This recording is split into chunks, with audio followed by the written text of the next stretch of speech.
저희가 한 목소리로 33절부터 공독하겠습니다.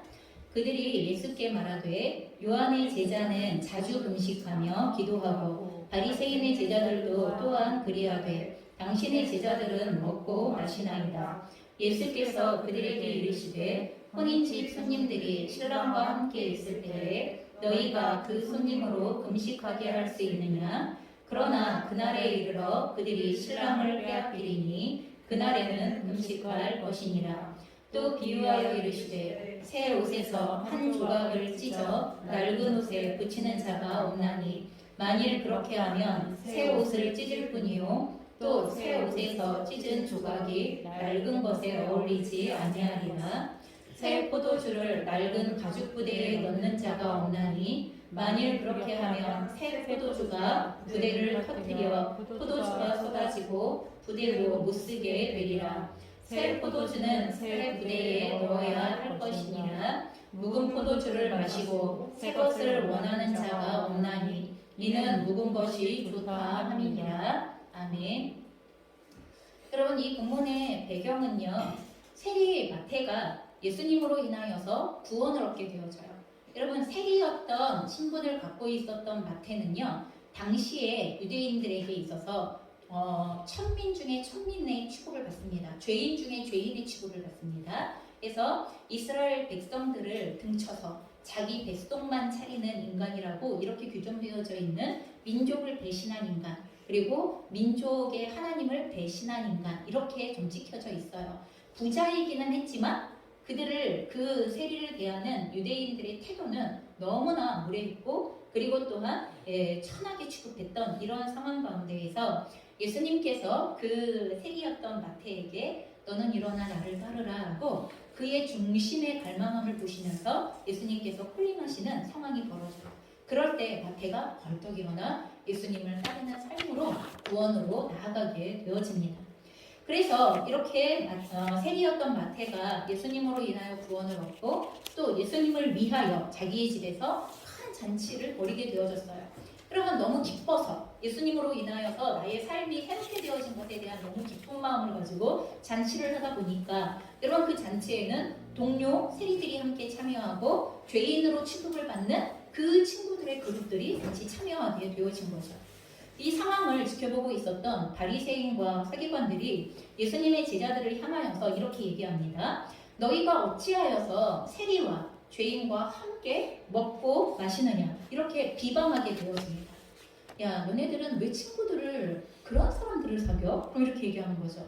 왜 너네들은 거룩한 사람들이랑 어울리지 않고 왜 그런 죄인들과 함께 해? 거기다가 먹고 마시는 걸 같이 해? 그러면 먹고 마신다는 건 뭐예요? 유대 문화에서 내 가족이라는 거예요. 나의 울타리 안에 있는 사람이라는 이야기고, 같이 먹고 마신다는 거는 의심 없이 우리가 서로 의탁하는 관계라는 이야기를 하고 있는 것이, 그러면 그게 같이 먹고 마시는 관계예요. 그런데 너희들은 왜, 예수님 너희 스승과 너희들은 왜 그렇게 하는 거야? 그 사람들과 왜 어울려? 라고 이렇게 비방하게 되어집니다. 이에 예수님께서는 말씀하시는데 건강한 자에게는 의원이 쓸데없고 병든 자에게라야 쓸데있다라고 이렇게 말씀하시면서 예수님께서 스스로 나는 의인을 부르러 온 것이 아니라 죄인을 불러 회개시키러 왔다라고 이렇게 말씀하세요. 여러분, 그래서 우리가 스스로 의인이라고 치부하는 사람, 스스로 나는 건강한 사람이야, 나 정도면 괜찮아, 여러분, 나는 아무 죄가 없어, 나는 멀쩡해, 나는 예수님 없이도 잘 살 수 있어, 나는 이미 구원이 필요 없어, 여러분, 이렇게 생각하는 사람들이라면 예수님이 필요 없죠. 여러분, 예수님을 만날 수 있는 길이 없습니다. 예수님이 필요 없는 삶, 근데 정말 그럴까? 정말 그 사람들의 삶이 예수님이 필요 없는 삶일까? 자기만의 착각이 아닐까? 죄 없다 말하는 자기만의 착각이 아닐까? 성경은 그렇게 얘기하죠. 성경은 스스로 죄 없다 하는 사람은 자기를 속이는 사람이다 라고 이렇게 얘기해요. 그럼 하나님이 보실 때 너는 죄인이잖아 라고 이렇게 말씀하세요. 하지만 너는 죄인이잖아 라고 말씀하실 때 정죄하기 위하여 말씀하시는 게 아니라 그러니 구원이 필요하잖아 하는 예수님의 구원을 은혜로 선물로 우리에게 주시기 위하여 우리의 형제의 모습이 어떠하다는 것을 정확하게 말씀하시는 분이시라는 것입니다. 자, 이렇게 예수님께서 말씀하자 여러분, 바리새인과 서기관들이 뻘쭘해졌어요. 이 상황에서 뭐라고 답을 해야 할지 모르는 상황이 되어진 거죠. 저도 죄인이에요 라고 얘기하자니 자존심이 너무 상해요. 그렇다고 해서 나는 그럼 의인이에요 라고 얘기하자니 사실 내가 의인일까 하는 것에 대하여서 자기도 사실 반신반의해요. 이런 상황이 벌어져서 그 순간 바리새인과 서기관들은 사실 말의 주제들을 돌리게 되어져요. 어떻게 말의 주제를 돌립니까? 오늘 33절이에요. 그냥 본문을 띄워놔 주시면 되겠습니다. 요한의 제자는 자주 금식하며 기도하고 바리새인의 제자들도 또한 그리하되 당신의 제자들은 먹고 마십니까? 하고 이야기하면서 금식에 관련되어진 문제를 갑자기 언급하게 되어집니다. 굉장한 공격이에요. 질문처럼 보이지만 사실 질문을 하는 것이 아니죠. 당신들은 왜 그렇습니까? 라는 것에 대하여 이유를 알고 싶은 게 아니에요. 그게 아니라 이렇게 경건하다고 스스로가 자부하는 사람이 그런 예수님과 제자들이 왜 금식해야 할 때 금식하지 않습니까? 하고 공격하고 있는 내용들이 이 말이에요. 이들은 바리새인과 서기관들은 왜 금식에 대하여 언급하면서 이 상황을 모면하려고 하는 것인가? 우리는 생각해 보셔야 합니다. 그럼 왜 그러냐 하면 이 사건이 일어나고 있는 날이 금식하는 날이기 때문에 그래요. 여러분, 그렇다면 성경적으로 금식은 왜 하는 것인지 우리가 생각해 보셔야 돼요. 금식을 왜 하는 것일까요? 여러분들은 언제 금식하세요? 한번 생각해 보세요. 언제 금식하세요?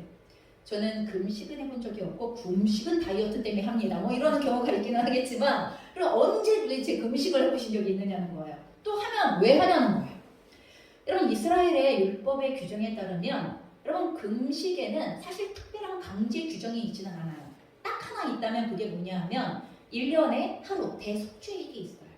하나님 앞에 우리의 모든 죄를 가지고 나아가 금식함으로 우리의 죄에 대하여 속함을 요청하는 날이에요. 하나님 우리가 정말 1년 동안 하나님의 자녀라고 하면서도 하나님의 백성이라고 하면서도 저희가 이랬네요. 물론 하루하루 번제를 드리는 제사를 드렸어요. 그럼에도 불구하고 그것을 하나의 절기처럼 1년에 한 번은 대속죄일을 하나님께서 지정해 주셔서 그날은 너희가 금식함으로 나에게 나와 너희의 죄에 대하여 대면하고 하나님 앞에서 사함을 입는 은혜의 시간들을 가지라고 말씀하셨기 때문이에요. 그래서 지난 1년간의 모든 죄를 하나님께 고백하고 용서받는 놀라운 날이었다는 것입니다. 다시 말해서 여러분 금식 자체는 목적이 아니에요. 여러분 금식 자체가 목적이 아니라 자기를 회개하면서 하나님의 은총을 기대하는 것이 금식의 목적이에요. 내가 내 힘으로 할 수 없는 그 영역에 대하여 하나님의 은총을 기대하면서 그리고 그 은총을 받고자 하는 갈급함을 가지고 하나님 앞에 내어드리는 방식, 그게 금식이었다는 것입니다. 결국 금식의 근본 목적을 이야기하자면 내 욕심대로 살아왔었던 지난 과거의 날들에 대하여서 회개하고 이런 그 모양이 뭐였던 간에 어떤 모양으로 나왔든지 간에 하나님 그게 제 정욕을 근거로 하여 제 안목의 정욕, 이생의 자랑, 육체의 정욕을 근거로 하여서 제가 그런 결정과 그런 삶의 날들을 살아왔습니다. 했었던 부분들에 대하여서 내 욕심대로 살아왔었던 과거들을 하나님 앞에 내어드리고 회개하면서 그러면 어떻게 하겠다는 거예요? 앞으로 나에게 허락하실 미래를 하나님께 맡기겠다는 결단을 하는 거예요. 여러분 우리가 회개를 하고 저 또 그렇게 살 건데요? 그럼 회개를 왜 하겠어요? 하나님 앞에 씻어달라는 얘기를 왜 하겠어요? 그렇게 앞으로도 계속 살 건데 뭐하러 씻어요? 그렇게 계속 살 건데. 그렇지만 앞으로 하나님께서 나에게 주시는 날들을 제가 하나님의 뜻 가운데 살겠습니다. 하나님께 맡기겠습니다. 인도하여 주시는 걸음을 가겠습니다. 여러분 이 중심을 드리는 게 이게 금식의 핵심적인 목적이라는 것입니다. 여러분 오늘날에도 많은 성도님들께서 중요한 결정을 앞에 두고 금식하시는 경우들이 많이 있습니다. 그럼 왜 그러냐 하면 내 힘으로 열 수가 없는 미래, 이 미래를 하나님께서 열어주시기만 한다면 하나님의 뜻대로 열어주신다면 저는 저의 뜻을 내려놓고 하나님의 뜻대로 따르겠습니다. 나는 이 고백이 있기 때문이에요. 여러분 금식 기도는 내 뜻대로 빨리 해보세요. 여러분 이게 아니죠. 금식 기도는 내가 원하는 거 빨리 응답하시란 말이에요. 여러분 땡깡도 아니고 여러분 저희가 하나님 앞에 내 뜻대로 되어지기를 주장하면서의 여러분 그것에 대하여 하나님을 위협하고 협박하고 그게 목적이 아니에요. 그것이 아니라 하나님 저의 미래의 길을 제가 어떻게 할 수 없습니다. 하나님 이 문제를 제가 어떻게 할 수 없습니다. 이 상황을 제가 어떻게 할 수 없습니다. 이 사건을 제가 해결할 수가 없네요. 그런데 하나님 이 사건, 이 문제, 이 상황에 대하여서 하나님께서 하나님의 뜻대로의 길을 여시면 저는 그 뜻을 순종함으로 하나님의 길이 하나님의 뜻이 무엇인가를 이해하고 순종함으로 제가 그 걸음을 가겠습니다. 함께 하겠습니다. 여러분 이 마음을 가지고 하는 것이 금식의 기도이고 금식의 기간들이에요. 여러분 이런 마음을 하나님이 기뻐하지 않으실까요? 하나님의 뜻을 따라 그 길을 가기를 소원하는 마음을 드릴 때 하나님이 그 중심을 기뻐하지 않으시겠습니까? 하나님은 그것을 기쁘게 받아주시고 하나님의 뜻이 담겨져 있는 미래의 길을 여십니다. 하나님의 방식으로의 길을 여십니다. 그럼 그럴 때 우리가 나의 뜻을 내려놓고 가야 돼요. 그럼 대부분 금식 기도하면서 하나님께서 우리에게 여시는 길이 나의 길과 같지 않을 때가 많습니다. 그리고 나의 뜻과 같지 않을 때가 많습니다. 하지만 금식하며 하나님께서 하나님의 방식과 뜻에 맞는 길을 열어달라고 기도했으니 그 길이 열린다면 우리는 그 방식, 그 길로 나아가는 것이 마땅하다는 것입니다. 그런데 예수님 당시에 경건하다는 유대인들은 이 대속죄일 하루 금식하는 이 규정에 대하여서 만족하지 못했어요. 그래서 어떻게 했냐면 일주일에 이틀씩 금식을 하기 시작했습니다. 세부 규정을 만드는 거죠. 경건한 유대인이라면 이렇게 해야 해 라는 장로들의 유전들을 만들어가기 시작하는 거예요. 그래서 금식에 대하여서 일주일에 이틀씩 금식을 했습니다. 여러분 근데 그 금식하는 날이 여러분 월요일과 목요일입니다. 그럼 왜 월요일과 목요일일까요? 그날이 장날이라 그렇습니다. 여러분 그날이 유대인들에게 있어서 장날이라 그렇습니다. 사람들이 그 장날 모여들기 때문에 그런 것입니다. 그 장날에 사람들이 많이 모일 때 저 사람은 저렇게 경건한 사람이구나 라는 것에 대하여서 칭송과 명성을 얻을 수 있도록 그 칭찬을 듣고 싶었기 때문에 금식한다는 티를 내면서 원래 금식할 때 그 대속죄일 그런 베옷을 입고 죄를 뒤집어 쓰고 금식하는 것 이외에 그럼 그 이외의 금식들은 티를 내면서 금식하는 게 아니에요. 그럼 그냥 평상시처럼 기름도 바르고 그리고 일상생활을 하면서 그렇게 금식해야 되는데 이분들은 티를 팍팍팍 내면서 나는 일주일에 2번씩 금식하는 사람이야. 하나님의 뜻을 이렇게 사모하는 사람이야. 하나님 앞에 이렇게 경건한 사람이야. 이걸 사람들에게 인정받고 싶은 마음 때문에 장날이 될 때마다 여러분 금식하는 티를 팍팍 내면서 그 장 바닥을 쏟아내고 있는 이러한 모습이 그들이 가지고 있었던 삶의 방식이라는 거예요. 여러분 이것은 잘못되어졌던 금식을 했던 것이고 또한 이와 같은 금식을 하는 것은 바리새인과 세계관들에게 있어서 자기의 공로가 되어져 버렸다는 것입니다. 더 나아가서 금식을 하지 않는 사람들에 대하여 무시하고 정죄하고 그들의 신앙을 낮게 평가하고 하는 이러한 상황에 이르게 되어졌습니다. 금식의 본래의 내용과 목적은 희미해지고 형식과 외형만 무성해져서 금식의 행위가 자신의 계급장이 되어져 버린 이 상태 그리고 그걸 가지고 지금 누구에게 들이미는 거예요? 예수님과 제자들에게 들이밀기 시작하는 거예요. 너희는 왜 안 해? 하고 이렇게 들이밀기 시작하고 있다는 것입니다. 여러분 바리새인과 사기관들이 볼 때 예수님과 제자들은 금식하는 날에 금식은커녕 잔치를 하면서 즐기고 있었던 상황이에요. 그럼 그 세리의 잔치에 같이 참여하면서 즐기고 있었으니까 그 부분들에 대하여 공격하고 있는 거예요. 그럴 때 예수님이 34절에 뭐라고 답변하십니까? 혼인집 손님들이 신랑과 함께 있을 때에 너희가 그 손님으로 금식하게 할 수 있느냐 이렇게 답변하세요. 여러분 이 답변은 굉장히 중요한 답변인데 왜 그러냐 하면 예수님이 신앙생활을 어떻게 보고 계시는가에 대한 예수님의 관점이 담겨져 있어요. 신앙생활은 무엇이다 하고 이야기할 때 예수님은 신앙생활은 결혼식 잔치와 같다.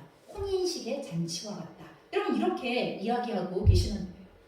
여러분 혼인식의 잔치 어제 저희 굉장히 친밀하게 지내셨었던 목사님의 자제분이 이제 혼인을 결혼식을 하셔서 차마 코로나 상황에 갈 수가 없어서 축하의 메시지와 마음만 전하는 그런 상황들이 있었는데 여러분 이 코로나 상황만 아니면 여러분 그 결혼식의 혼인잔치에 그럼 그 자리는 어떠한 의미를 가지고 있는 거예요? 인생에 있어서 가장 기쁘고 가장 축하받을 날로서의 그런 그 의미들을 가지고 있는 거예요. 그래서 예수님에게 있어서 예수님이 말씀하시는 신앙생활이란 예수님께서 규정하시는 신앙생활이란 하기 싫은데 억지로 해야 되는 하기 싫은데 의무와 부담으로 해야 되는 다른 사람들 눈에 이렇게 보일까 저렇게 보일까 평가에 매여서 해야 되는 그럼 그런 게 아닌 거예요. 예수님에게 있어서 신앙생활이란 잔치하는 것처럼 기쁜 내용인 거예요. 잔치하는 것처럼 너무나 기쁜 내용인 거예요. 여러분, 그래서 당시의 유대인들은 신앙을 아주 무겁고 힘들고 그리고 우울하고 견디기 힘든 짐처럼 그렇게 생각했어요. 여러분, 그러니 그렇게 신앙생활을 하면 신앙생활을 어떻게 하겠어요? 해치우는 거죠. 어떻게 해치워요? 나 주일 예배 드렸어. 그래, 된 거 아니야? 이러면 해치우는 거죠. 나 큐티했어. 된 거 아니야? 나 11조 했어. 된 거 아니야? 이렇게 해치우는 신앙생활을 하게 되는 거예요. 이게 우리가 신앙을 어떻게 바라보느냐의 중심이 행동으로 드러나게 되어지는 그 내용으로 나오게 된다는 것입니다. 그럼 우리도 생각해 봐야 돼요. 우리들의 신앙과는 어떻습니까? 지금 우리가 생각하는 신앙생활은 어떤 신앙생활이에요? 그러면 우리가 신앙생활을 생각하면, 믿음의 삶을 생각하면 여러분들에게는 그 믿음의 삶이 어떠한 의미로 다가오고 느낌으로 다가오고 가치로 다가오고 그리고 생각으로 다가오는지 스스로가 한번 생각해 보셔야 한다는 것입니다.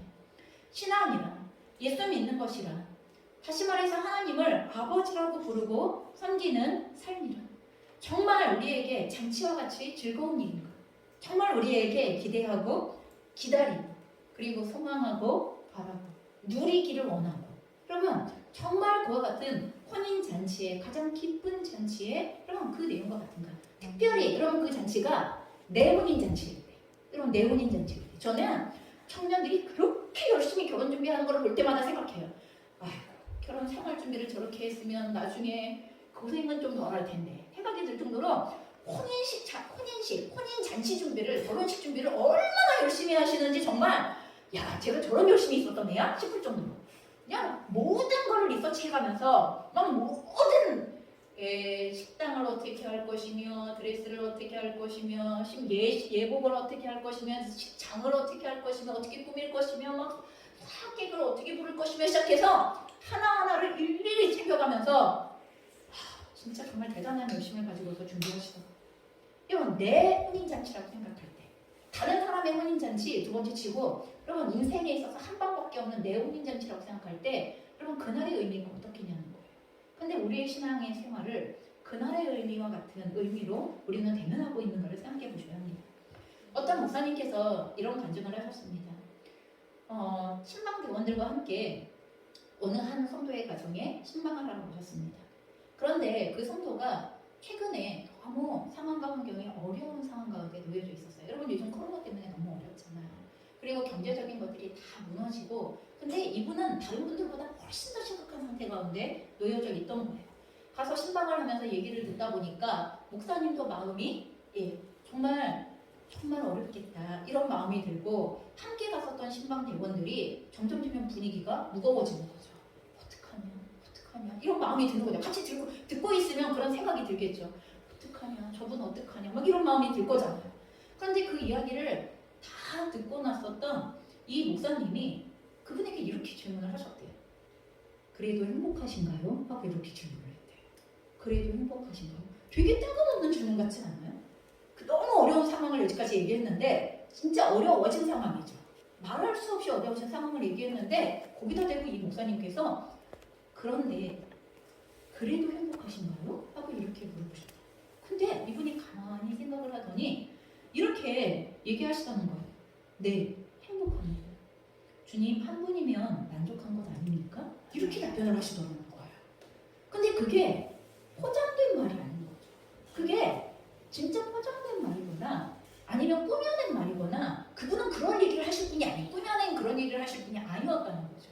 그 순간 목사님께서 그렇죠 하고 이렇게 말씀하시고, 거기 계시는 분들이 그 함께 신방을 했던 분들이 함께 울면서 그렇죠, 같이 믿음의 여정을 걸어가고 있는 나의 성도 그리고 나의 형제 자매를 향하여서 중심으로 하나님 앞에 도움을 구하고, 그리고 그 순간 거기에 함께하고 계시는 하나님을 경험하고 있는 그분의 삶에 대하여 축복하고, 그리고 그분을 위하여 전심으로 간구하고 그리고 돌아온다는 이런 간증을 하시는 것을 들었습니다.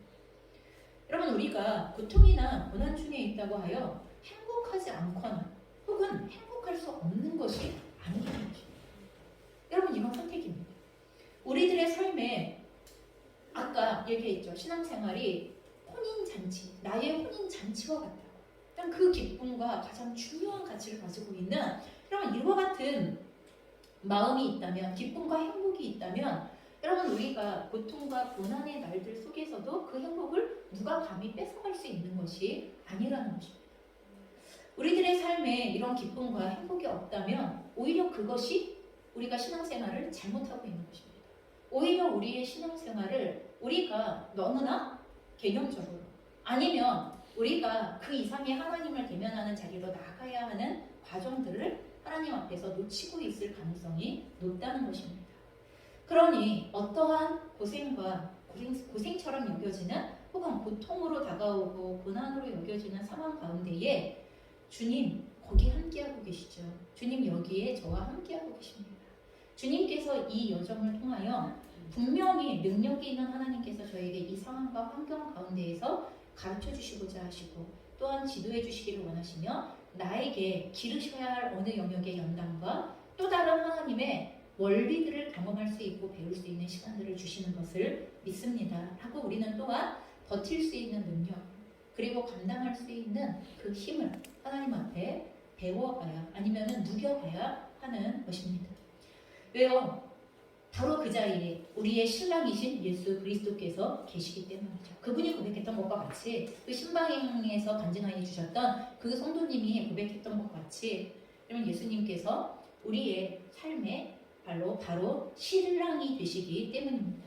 신부에게 있어서 결혼식이 기쁨인 이유는 여러분 다른 것들로 인하여서 기뻐할 수 있겠지만 가장 그 신부에게 있어서 그날이 기쁨인 이유는 나의 모든 것을 함께하고 의뢰할 수 있는 사랑하는 신랑이 있기 때문에 그래서 그날이 기쁜 것입니다. 여러분 오늘날 많은 청년들이 젊은이들이 그것이 아닌 결혼식을 치르려고 하기 때문에 그래서 그 결혼이 행사처럼 사업처럼 그렇게 전락해가는 것을 보기는 하지만 진정 신부에게 있어서 그 혼인잔치가 기쁜 이유는 내가 평생 함께할 그리고 나의 모든 것을 의뢰할 그러면서도 함께 사랑할 신랑 되신 그분이 함께하고 있기 때문에 그 잔치는 기쁜 것이어야 하는 것입니다. 여러분 그러면서 예수님께서 이와 같은 올바른 신앙을 위하여서 우리가 지금 말한 잔치와도 같은 신앙 좀 잔칫날과도 같은 그 신앙을 위하여서 어떠한 자세를 가져야 하는가에 대한 두 가지의 비유를 말씀하십니다. 첫 번째는 36절입니다. 바느질을 하는 비유에 해당이 되어지죠. 새 옷에서 한 조각을 찢어 낡은 옷에 붙이는 자가 없나니 만일 그렇게 하면 새 옷을 찢을 뿐이요 또 새 옷에서 찢은 조각이 낡은 것에 어울리지 아니하리라. 여러분 바느질에는 원칙이 있어요. 수선하려는 옷감과 비슷한 옷감을 가져다 대고 꿰매야 한다는 거예요. 여러분 수선하려는 옷감이 매우 낡은 옷감인데 새 옷을 갖다 붙이면 새 옷은 새 옷대로 망가지고 낡은 옷도 이 새 옷의 그 힘을 탄력을 견뎌낼 수가 없기 때문에 혼옷도 망가지게 되어지는 거예요. 그럼 우리는 바느질할 때 비슷한 질감 또한 비슷한 색감 비슷한 느낌의 여러분 그 천을 가져다가 대고 우리는 거기다가 꿰매고 수선하는 바느질을 한다는 것입니다. 여러분 새로운 것과 옛 것이 맞지 않으면 둘 다 못쓰게 되어지기 때문에 바느질의 원칙은 바로 수선하려는 옷감과 비슷한 감을 가져다 대고 꿰매야 한다는 거예요. 그래서 지금은 그러지 않지만 지금 우리가 수선 잘 안 하잖아요. 빨래방에 갖다 준다든지 수선방에 갖다 준다든지 이렇게 하는데 예전 어머님들의 반지꼬리에 보면 조각조각의 천들도 다 안 버리고 거기다 모아두세요. 왜 그래요? 언제 어떠한 수선을 해야 될지 모르는 상황이 되기 때문에 그런 거예요. 자, 두 번째 비유인데 37절에서 38절 가죽 부대의 비유를 말씀하십니다. 새 포도주를 낡은 가죽 부대에 넣는 자가 없다. 만일 그렇게 하면 새 포도주가 부대를 터뜨려서 포도주가 쏟아지고 또한 부대도 못쓰게 되리라. 그러니 새 포도주는 새 부대에 넣어야 할 것이다. 여러분 이 두 가지의 비유는요. 내용이 똑같은 거를 담고 있는 다른 비유예요. 그럼 어떠한 내용을 담고 있는 것이냐 하면 그릇과 그리고 그 그릇이 담고 있어야 한 내용의 관계를 설명하고자 하는 거예요. 어떠한 내용을 담으려면 어떤 그릇이 있어야 하는 것인가. 또한 그와 같은 그릇에는 어떠한 내용을 담아야 하는 것인가. 여러분 내용과 그릇이 맞아야 되는 거죠. 여러분 혹시 너무너무 반짝반짝 빛나는 여러분 그러한 한 2천만 원쯤 되는 그릇 안에다가 여러분 그거 담배꽁초 담으시는 분 있으세요 혹시? 아니면 거기다가 음식물 쓰레기 담으시는 분 있으세요? 이렇지 않을 거잖아요. 그럼 그 안에다가 뭘 담으시겠어요? 내가 가지고 있는 보물 중에서 제일 귀한 거나 아니면 가치 있다고 여기는 무엇인가를 담겠죠. 여러분 그럼 반대로 내가 누군가에게 너무 귀한 선물을 주고 싶어서 준비했는데 여러분 그 선물을 마구 신문지에 싸서 주실 거예요? 그럼 그럴 거 아니잖아요. 포장값만 얼마가 되어지는 포장을 하실 거잖아요. 제가 최근에 새로운 핸드폰이 장만이 됐어요. 계속 기계가 느려지고 있어서 그랬더니 떡하니 저희 딸이 센스 있게 엄마 제가 핸드폰 케이스를 선물해 줄게요 이렇게 얘기를 하더라고요. 그래서 제가 고마워 그러고 나서 평상시 같으면 그냥 몇천 원 되는 거 이제 이렇게 고르는데 저희 딸이 엄마가 원하는 예쁜 거를 고르세요 이렇게 얘기를 해서 저희 딸이 보여주는 사이트에서 이렇게 골랐어요. 정말 케이스가 2만 원짜리가 있더라고요. 저는 비싸다 이런 마음을 가지고 2만 원짜리를 주문을 했습니다. 그러면서 제가 그래 새 핸드폰을 장만했으니 그래 2만 원 투자하자. 내가 낼 거는 아니지만 내 딸이 사준다 하니 굉장히 좋은 마음을 가지고 2만 원짜리 케이스를 주문하면서 내 돈 같았으면 절대 주문하지 않아. 온 거 그냥 써. 이렇게 얘기하고 끝냈을 거예요. 그러면 저희가 어떤 내용을 담을 때 그 내용이 가치 있고 중요한 것이면 담는 그릇과 포장도 가치 있고 중요한 것으로 반대로 내용이 별것 아니면 포장을 굉장히 거창하게 하면 오히려 쑥스러워지죠. 포장 보고 나서 여기 한 정말 이런 선물이 들어있을 거야 라고 생각하고 열어봤는데 거기 우리 가끔 그러잖아요. 큰 선물 받았을 때 거기에 굉장히 좋은 게 들어있을 거라고 생각하고 딱 열었는데 여러분 거기에 정말 부피만큼 뻥튀기가 들어있다든지 막 이러면 막 기분 나쁘고 그러잖아요. 물론 안 주는 것보다 좋지만 그럼에도 불구하고 포장지와 그리고 또한 선물의 내용은 일치해야 하는 것처럼 그릇과 그릇 안에 담겨야 되는 내용이 일치하는 것처럼 오늘 비유는 그것이라는 것입니다. 그런데 오늘의 본문에서 도대체 새로운 가죽 부대, 새 부대는 무엇이고 새로운 포도주는 무엇이냐는 거예요. 이 새로운 포도주를 낡은 가죽 부대에 담아서는 안 된다라고 이야기를 하세요. 거기서 새로운 포도주를 말씀하시는 것은 예수님 자체와 또한 예수님을 통하여 시작되어지는 예수님이 전파하시는 복음의 말씀, 복음의 내용, 그럼 복음의 능력. 여러분 이것이 새 포도주에 해당되어지는 내용입니다.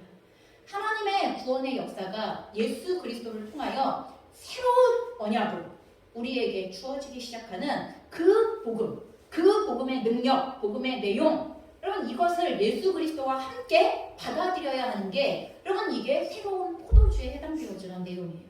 그러면 새로운 부대는 뭐예요?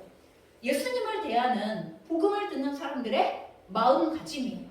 예수님을 어떻게 받아들일 것인가 하는 것에 대하여서 예수님을 받아들여야 하고 예수님의 선포하시는 복음을 받아들여야 할 여러분 이것을 대면하게 되어질 한 사람 한 사람들의 마음가짐과 그들의 사고방식이에요.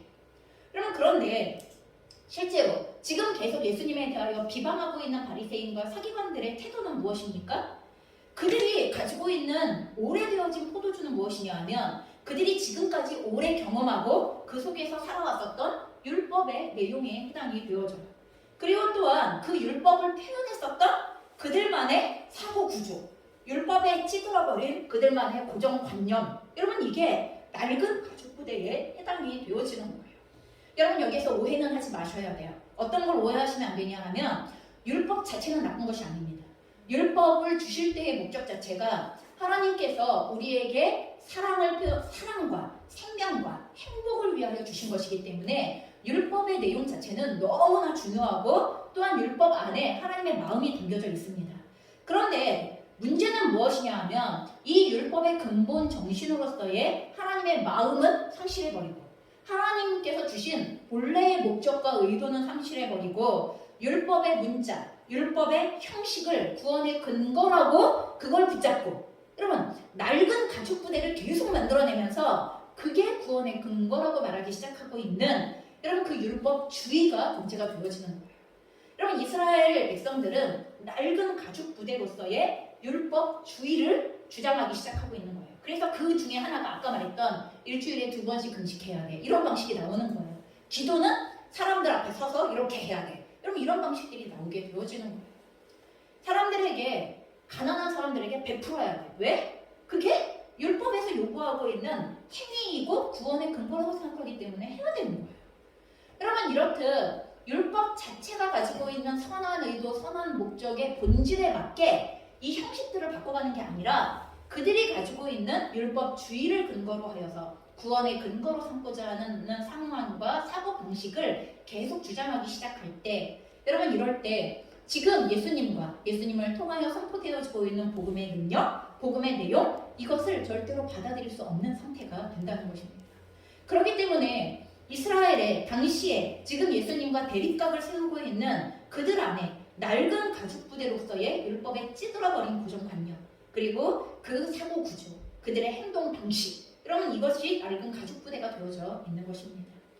이것 때문에 이 비유를 통하여 예수님은 말씀하시는 것입니다. 내가 전하는 복음은 새로운 폭발적인 힘을 가지고 있는 새로운 언약이며 새로운 가르침이다. 사실 새롭다라고 이야기하는 것은 본질로 돌아간다는 거예요. 하나님께서 본래 율법을 주셨던 본질의 것으로 돌아가면서도 그 본질이 담겨지는 방식이 예수 그리스도의 복음이라는 것 안에 담기게 되어지는 형식이 또한 바뀌게 되는 거죠. 율법 자체로서가 아니라 예수 그리스도의 복음의 내용 자체로 인하여서 이 복음의 내용이 바뀌게 되어지는 거예요. 문제는 너희의 마음이 이 진리를 수용하지 못한다는 것이다. 그러므로 너희들의 마음을 바꿔라. 낡은 가죽 부대를 치워버리고 새 가죽 부대로, 새 부대로 너희의 마음을 바꿔야 한다.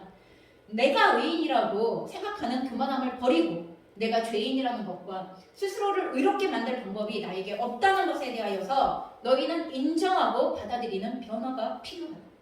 너희의 행위 자체가 이미 나는 하나님 나라에 들어가기에 합당한 사람입니다 라고 생각하고 있는 그 착각과 고집과 아집을 내려놓아야만 한다라고 얘기하는 것이죠. 이럴 수 없다면 정말 예수님과 예수님의 복음을 인정하고 받아들이는 변화가 없다면 너희들은 이 가르침을 수용할 수 없고 너희들은 터지고 말 것이다 라는 이 메시지를 지금 예수님께서 이 비유를 통하여 전달하시고 계십니다. 여러분 이렇게까지 얘기하는데 예수님의 이 말씀 앞에 이스라엘 백성들은 어떻게 반응하기 시작했을까요? 39절의 말씀입니다. 묵은 포도주를 마시고 새 것을 원하는 자가 없다. 여러분 이게 이스라엘 백성들의 결론입니다. 오히려 묵은 것이 좋다. 옛날 방식으로 신앙생활하면 되지 이런 거예요. 옛날 방식으로 신앙생활하면 되지. 여러분 옛날 방식으로 신앙생활 한다고 구원 못 받아? 여러분 이게 얼마나 우리의 삶이 하나님과 동행하고 예수 그리스도와 동행하는 삶을 망쳐버리는 일인가에 대하여 그리고 우리 스스로를 낡은 가죽 부대로 전락시키는 상황이 되어지는가에 대하여 우리가 이 말씀을 주의하여 대면하셔야 된다는 것입니다. 자기 자신을 내려놓지 못해요. 여러분 이 마음 안에 옛 포도주가 좋아, 묵은 것이 좋아, 새 포도주 원하지 않아 하는 이 마음 안에 뭐가 있는 거예요? 자기 자신을 내려놓지 않는 마음이 있는 거예요. 하나님의 방식으로 복음을 받아들이고 하나님의 방식으로 하루하루 복음을 누리는 삶, 복음의 능력을 누리는 삶으로 나아가는 것을 원하지 않는 거예요. 어제도 그랬으니 오늘도 그러면 되는 거 아니야? 그럼 이런 거예요. 어제도 그랬으니 오늘도 그만큼만 하면 되는 거 아니야? 어제도 그렇게 예배 드렸는데 뭐 오늘이라고 다르겠어? 그럼 이렇게 우리가 낡은 가죽 부대로 전락해가기 시작하는 순간 오늘도 살아서 역사하시는 하나님, 오늘도 우리에게 생명을 부여하시면서 복음의 능력이 우리의 삶 속에 역사되어질 수 있도록 원하시는 그 하나님과 점점 거리가 멀어지고 있고 상관이 없어지고 있는 현실을 우리는 대면하게 되는 것입니다. 자기의 논리와 자기의 고정관념으로 예수님과 복음을 판단하고 있는 당시의 유대인들, 그 예수님의 비유를 듣고 예수님의 말씀을 듣고 그럼에도 불구하고 아니야 얘 것이 좋아, 예수님이 하시는 말씀에 귀를 기울이지 않고 있는 그들의 태도. 여러분 우리가 오늘 세 번째 찬양 했습니다. 나 주님의 기쁨 되기 원하네, 새 부대가 되게 하여 주시옵소서 하고 찬양했습니다. 여러분 이 찬양에서 주님의 기쁨이 되는 방식이 새 부대가 되는 것이라고 우리가 찬양하였습니다. 새 부대가 되어지지 않으면 우리는 옛 경험에 붙들립니다. 자기 고정관념에 묶여서 새로운 것을 수용할 수 없게 되어집니다. 작년 성탄과 올해 성탄이 뭐가 달라? 여러분 뭐가 다르겠어요? 내 믿음이 성장한 것만큼 다르겠죠. 1년 동안 내가 주님과 동행한 내용이 어떻게 바뀌었느냐에 따라 작년의 성탄과 올해의 성탄이 다르겠죠. 하지만 작년의 성탄을 기다리는 것과 올해의 성탄을 기다리는 것이 아무런 변화가 없다면 우리는 종교 생활을 하고 있는 거지 신앙 생활을 하고 있는 것은 아니에요. 다시 말해서 우리는 1년 동안 낡은 낡은 가죽 부대가 되어져 가고 있었던 거예요. 여러분, 올해의 크리스마스가 성탄절을 기다리는 마음이 작년 성탄을 기다렸던 마음과 도대체 뭐가 다른 거예요? 나이 한 살을 더 먹은 게 뭐가 다른 거예요? 나이 한 살 더 먹은 게 다른 게 없는데요? 그럼 다른 게 없는 게 맞는 거예요? 달라진 게 있는 게 맞는 거예요? 달라진 게 있는 게 맞는 거예요. 달라졌어야 하는 거예요. 14살이 지나고 15살이 됐어요. 15살이 지나고 16살이 됐어요. 그러면 거기에 맞게 성장과 성숙이 일어나는 게 그게 맞는 거예요. 근데 저는 아무것도 달라진 게 없는데요? 그럼 내가 낡은 부대가 되어져 가고 있다는 얘기를 우리 스스로 하고 있는 이야기라는 거예요. 어제의 하나님과 오늘의 하나님이 뭐가 달라요? 그럼 뭐가 다르겠어요? 내가 하나님 앞에 변화되어진 것만큼이 다르겠죠. 그런 것입니다. 그래서 예수 그리스도와 복음은 분명히 세상을 변화시킬 수 있는 새로운 술이에요. 예수님이 복음을 우리에게 가지고 오셨을 때 예수님은 그것으로 인하여 온 인류를 구원하실 수 있다고 말씀하셨고 모든 사람을 그리스도화 되어질 수 있도록 그리스도의 형상을 본받게 할 수 있도록 변화가 가능하다고 이렇게 말씀하셨는데 그럼 그게 복음의 능력이고 복음이 가지고 있는 새 술로서의 강력한 힘이에요. 그런데 그것을 받아들이는 우리의 자신들이 그 복음을 믿는다고 하면서도 사실 제대로 믿지 않는 거죠. 제대로 받아들이지 않는 거예요. 여러분 그 당시에 유대인들이 예수님의 말씀을 그러거나 말거나 나는 그냥 옛 것이 좋아. 옛날 방식으로 할 거야. 여러분 이렇게 되어지는 순간 우리는 복음을 믿는다고 하면서도 사실은 믿지 않고 있는 삶을 여전히 내 방식대로의 삶을 살아가기 시작하는 거고 주님께서 우리에게 전하신 복음대로의 삶의 걸음을 위하여 구하지도 않고 도움을 구하지도 않고 갈망하지도 않고 기대하지도 않고 행하지도 않는 여러분 그런 삶으로 나아가고 있는 거예요. 그러니 복음이 나한테 와서 변질이 되어진 겁니다. 처음부터 복음이 그 능력이 없던 게 아닙니다. 처음부터 복음이 새술로서 우리를 변화시키고 우리가 속한 사회의 영역들을 변화시키고 그리고 또한 우리가 만나는 사람들을 변화시키는 능력이 없었던 게 아니라 그 복음이 나에게 와서 변질이 되어진 거예요. 내 안에서 변질이 되어졌기 때문에 그 복음은 그 영향력과 능력을 상실해버린 상태가 되어지는 거예요. 우리가 얼마나 복음을 변질시킵니까? 우리는 사랑이 하나님께 속한 것이고 하나님은 사랑이시라 그리고 그 사랑은 하나님께로부터 받아야 하는 것이라는 것을 잘 알아요. 그리고 하나님께로부터 받은 사랑을 가지고 다른 사람들, 이웃들을 향하여서는 사랑을 해야 하는 존재인 것을 알아요. 여러분 이웃에게 하나님께로부터 받아야 할 사랑을 구하지 마세요. 그건 잘못된 논리예요. 하나님께 전적인 사랑을 구하세요. 물론 사랑의 교감이 있고 사랑의 교제가 있는 거 너무 중요합니다. 그러나 하나님께 구하셔야 할 사랑을 사람에게 구하기 시작한다면 우리는 끊임없는 목마름, 끊임없는 대체사랑, 끊임없는 사람들에게 연연하고 사람들의 평가에 연연하는 자리에서 결코 벗어날 수 없습니다. 하나님께서 복음 안에서 이미 사랑은 하나님께 속한 거라고 얘기했고 우리가 하나님 안에서 사랑을 누려야 된다라고 얘기했는데 그 받은 사랑이 없으니 흘려보낼 수가 없거니와 흘려보낼 수 없는 상태에서 그거를 하나님께로부터가 아니라 다른 사람으로부터 끊임없이 충족하려고 하니 그럼 그 기대치가 채워지냐고요. 그럼 그 삶이 얼마나 비참하고 그 삶이 얼마나 사람들의 인정과 평가에 목마른 삶을 살아가게 되어질 겁니다.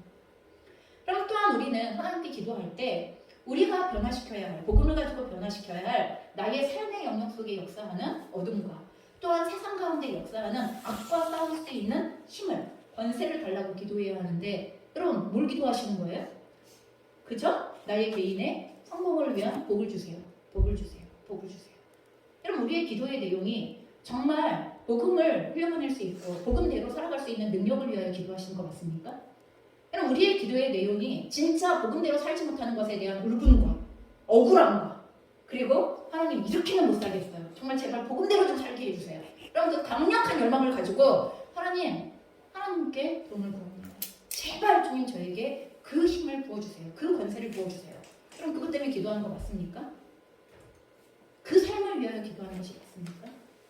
그런데 우리의 기도는 도대체 무엇을 위하여서 간구하고 있는 것입니까?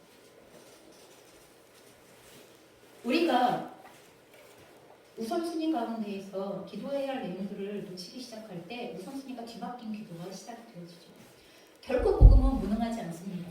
사람의 영혼을 구하고 세상을 변화시키는 것이 복음입니다. 복음이 왜 무기력하게 되어졌냐 하면 나한테 와서 변질되어져 버렸기 때문입니다. 내가 안 터지고 내가 복음으로 인하여서 영향을 안 받으려고 부겨되기 시작하니까 그러니까 복음의 폭발력 자체를 죽여버리는 거죠. 그래서 내 안에 복음은 있다고 말하지만 아무 변화도 일어나지 않는다. 그럼 그건 복음이 있는 게 아닙니다. 변질된 복음이 있는 것일 뿐입니다. 그래서 기독교는 비난받는 것이고 우리의 삶은 비난받아야 하는 것입니다. 비난받습니다. 우리는 싸움을. 이제 복음을 복음되게 하기 위해서는 우리가 해야 하는 것 새 부대가 되어야 한다는 거예요. 제발 새 부대가 되어야 한다는 거예요. 복음의 능력 자체를 담아낼 수 있는 새 부대가 되어야만 한다는 것입니다. 그러면 우리가 실제로 고정관념을 내려놓고 복음을 믿고 복음대로 살아야 하는데 복음을 제대로 믿으면 나는 주 안에서 강하여지고 여러분 세상을 이기는 믿음을 가진 강하여짐이 일어나게 되어지고 나를 통하여 내가 속한 세상은 변화가 시작되어지고 또한 그 삶 속에 하나님은 영광을 받게 되실 것입니다. 그렇다면 한 가지만 더 생각해 봅시다. 내 자신이 예수님과 예수님의 복음을 담을 수 있는 그릇으로서의 여러분 새 부대가 되어지기 위하여서 도대체 어떻게 새 부대가 되어져야 하는가라는 것에 대하여 생각해 보셔야 됩니다. 그럴 때 나를 통하여 예수 그리스도께서 혹은 복음의 내용이 드러나는 것을 막고 있거나 방해하고 있는 내 안에 있는 고정관념, 신념, 내 안에 있는 고정되어진 신념, 성경을 근거하지 않은 거룩하지 않은 습관, 하나님을 신뢰하지 않는 불신앙의 생활 방식, 여러분 이것들을 그대로 가지고 있는 것. 여러분 아까 얘기했죠. 그 내용을 담아내려면 그 내용을 담아내기에 합당한 부대와 그릇을 준비해야 한다.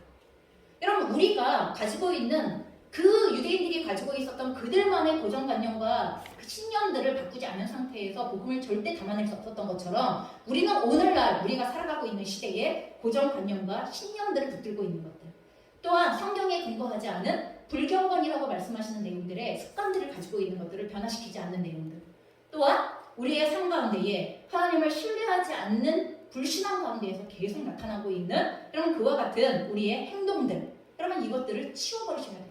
그걸 인식하는 대로 치워버리셔야 돼요. 예를 들어 볼까요? 여러분 우리가 붙잡고 있는 고정관념, 신념 무엇이 있습니까?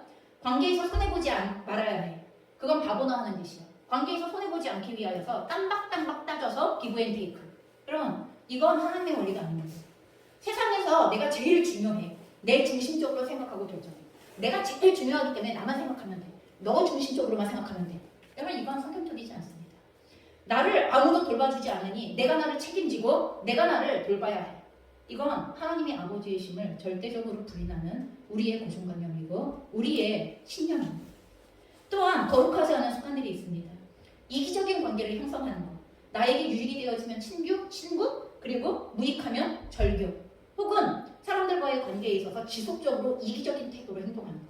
나의 유익을 위하여서는 계속하여 관계 형성을 하고 그러지 않을 때에는 훅 빠져버리고 그러면 관계에 있어서 굉장히 이기적인 태도들이죠. 아니면 상대방을 나의 유익을 위하여 이용하기 위하여 사귀고 하는 거 그럼 굉장히 거룩하지 않은 관계입니다.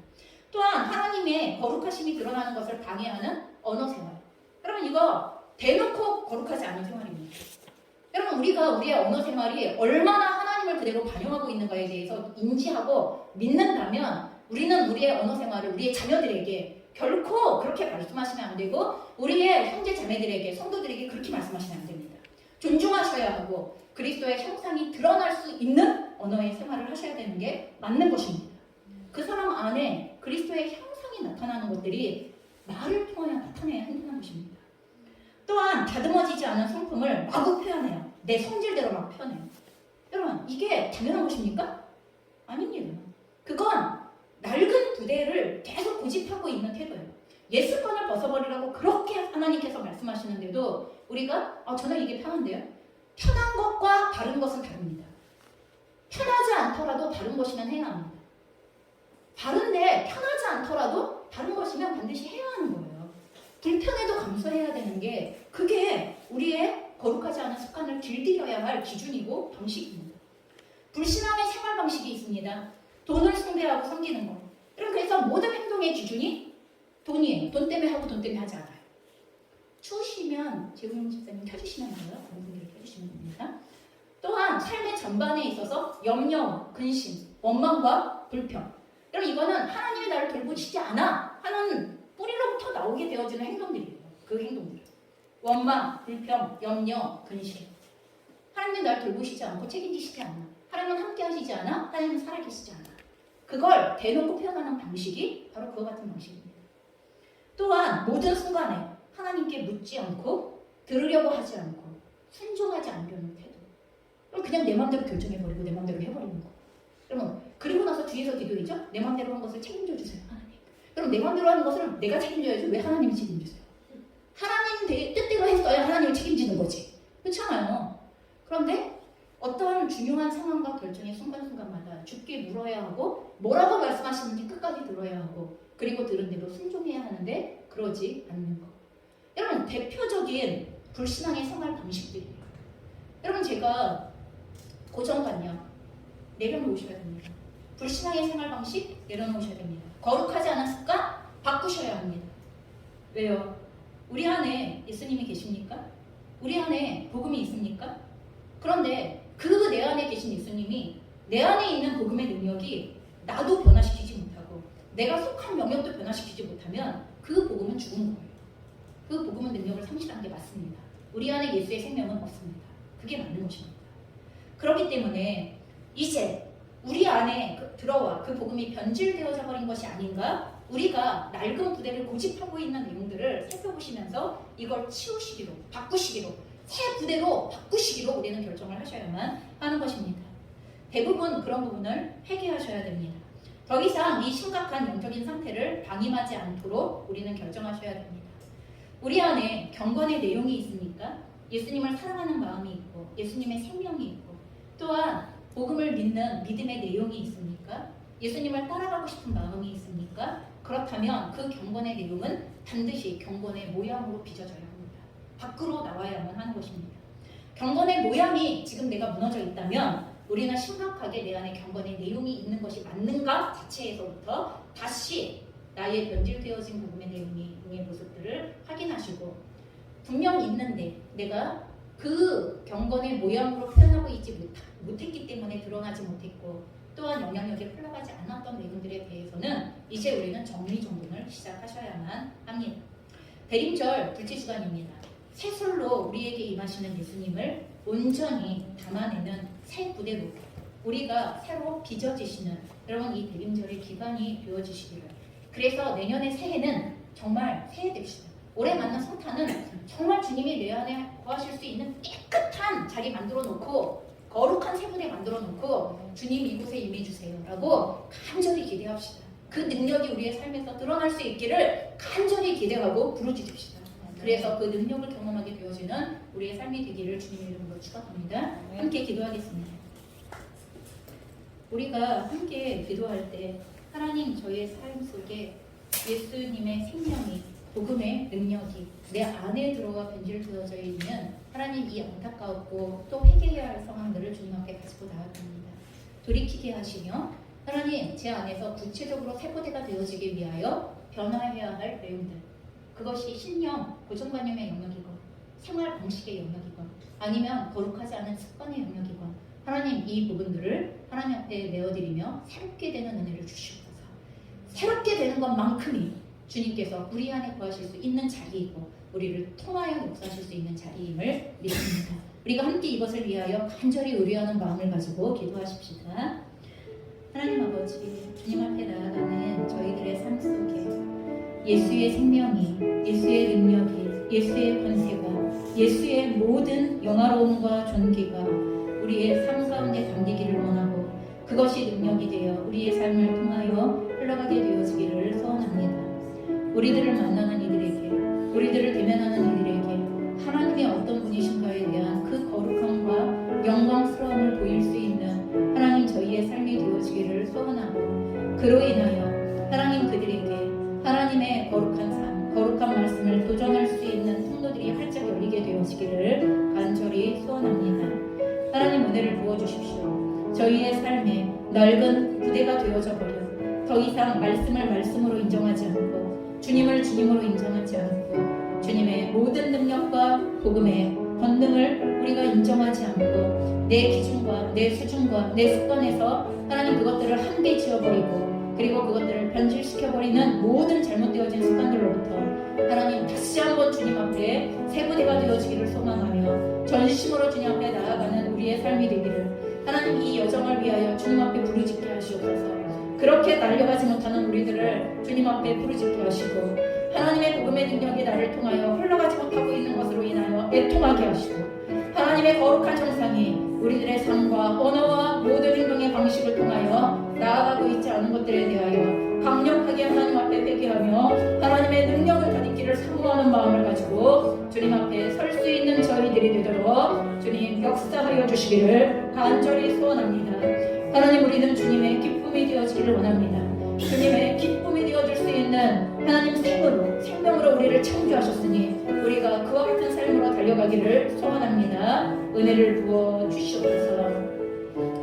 사랑과 은혜가 충만하신 하나님 아버지, 우리가 밖에서 이유를 찾으려고 하는 것이 아니라 우리의 신앙생활이 힘이 없고 무력해지고 그리고 점점 헛수고가 되어지며 그리고 또한 점점 가면 할수록 노고가 되어지고 또한 나의 의가 되어지는 이 이유를 하나님 오늘 우리에게 새 부대를 세수를 담을 수 있는 새 부대를 변화시켜야 한다고 새롭게 해야 한다고 말씀하시는 하나님의 말씀 가운데로 나아가기를 소원합니다.